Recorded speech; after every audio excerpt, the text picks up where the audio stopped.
for pulling down the inciting video posted by Joho on matters violence. The second issue is the issue of use of public officials, chiefs, county commissioners, assistant county commissioners,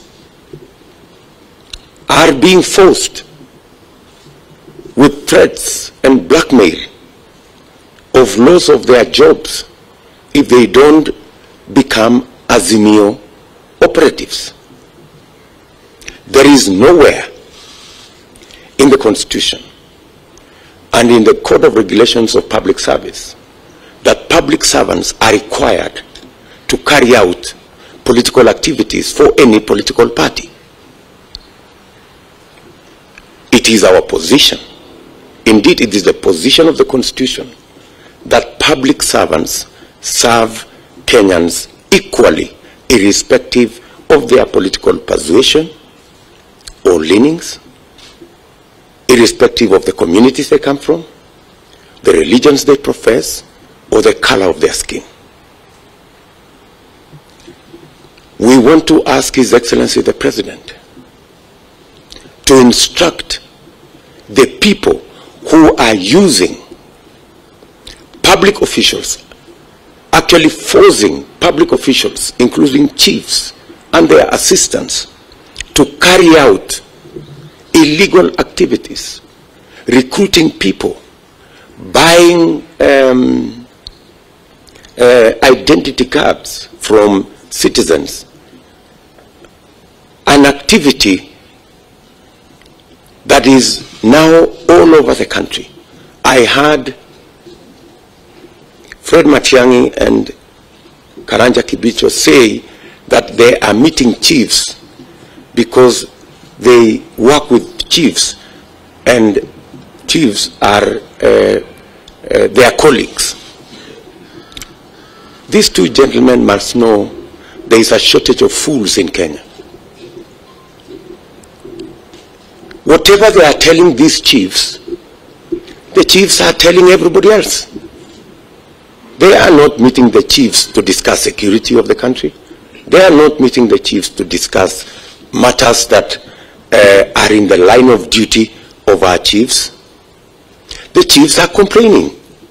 The assistant chiefs are complaining that they are being forced to manipulate the election, to undermine the election, to sabotage the election through bribery, through intimidation, through orchestrating situations that can cause conflict.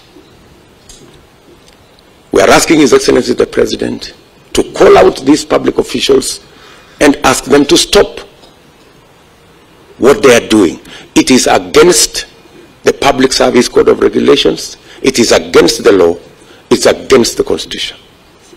Public officials are supposed to serve Kenyans in their responsibility and in their course of duty fairly, irrespective of which Kenyan belongs to which side of the political divide. I heard some of them even say that what they are doing today is what they did in 2017. I want to tell them two things. I was part of the Jubilee campaign in 2017.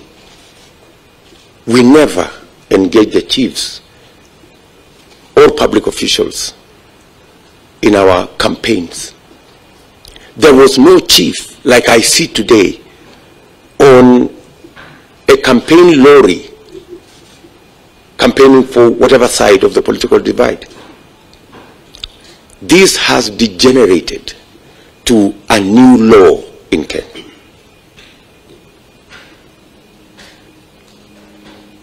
And secondly,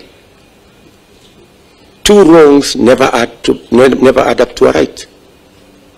Assuming even what they are saying is true. It is wrong.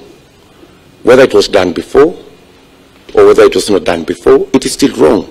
So I want to ask public servants, all public servants in Kenya, to refuse the blackmail and the intimidation that they are being subjected to try and help the failing Azimio campaign. Chiefs, their assistants, members of the public service should know that their jobs are protected by the Constitution. And even if anybody takes action against them for refusing to participate in illegal activity, they can rest assured that their jobs will be safe, because their jobs are secured by the Constitution. Any illegal action taken against any public official for refusing to participate in illegal campaigns will be null and void. And we want to assure all public servants that the Constitution will protect them, and we will protect them to do the right thing. The current recruitment by chiefs of people around polling stations so that they can facilitate the bribery and the undermining and the sabotage of the Constitution must stop, because Kenyans are looking forward to a free, fair, and democratic election. We want to ask in this meeting all public servants to observe their code of ethics and to stick to their appointment letters, to know that they are the servants of the people of Kenya, and to serve all Kenyans equally.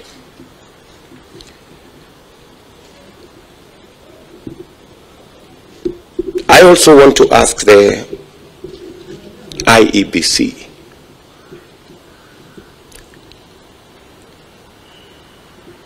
to deal with their mandate in accordance with the provisions of the Constitution.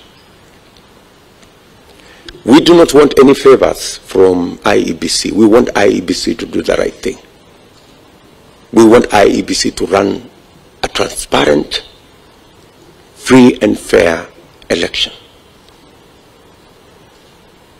Some of the public officials that we feel are already compromised, we are going to write to the IEBC using the channels that we already have between IEBC and all political parties to raise our concerns on some of the areas that we feel require fine-tuning, so that all of us can go into this election and the outcome of this election to be free, fair, and democratic.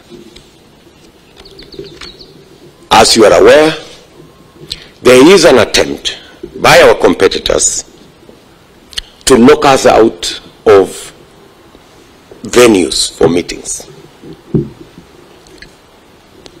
Last week, we were locked out of Buhungu Stadium in Kakamega, but we still held the meeting anyway. In fact, we held a bigger meeting outside the stadium than we could possibly have held inside the stadium. Today, we are supposed to have a meeting in Mombasa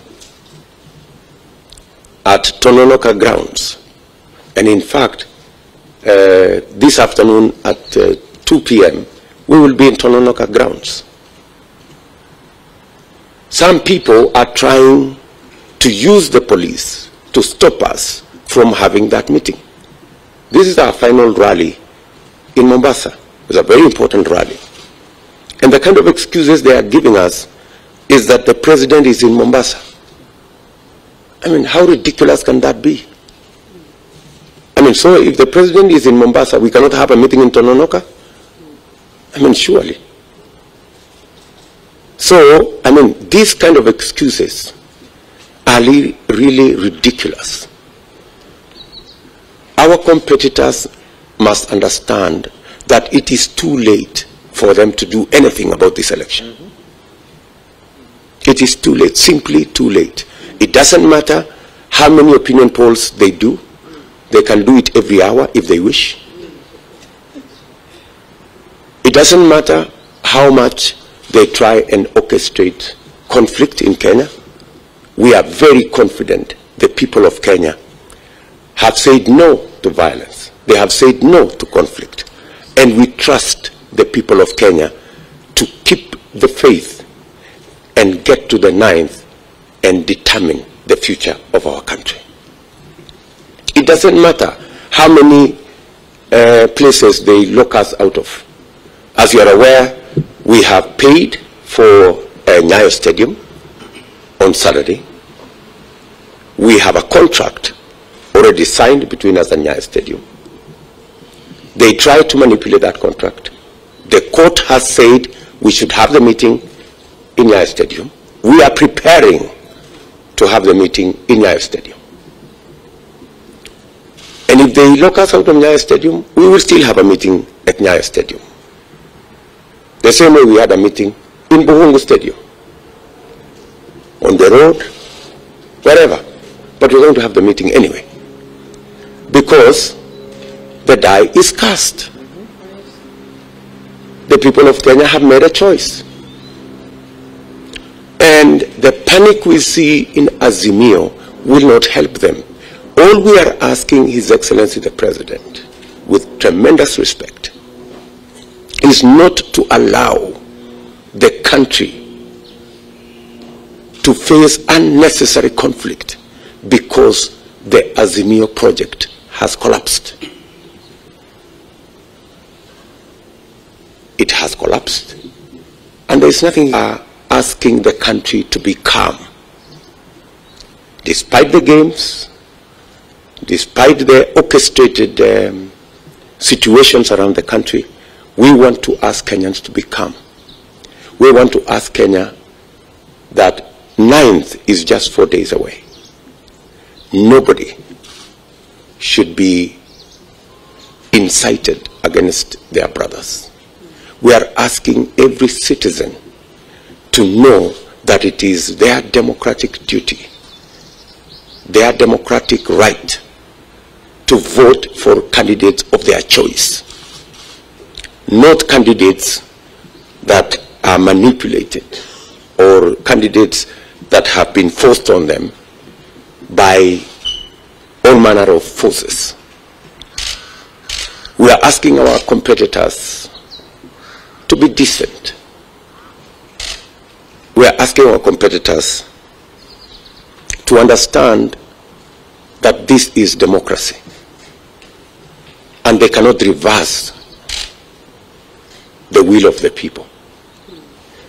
I have absolute confidence that the IEBC, left alone, will carry out its responsibility in accordance with the Constitution.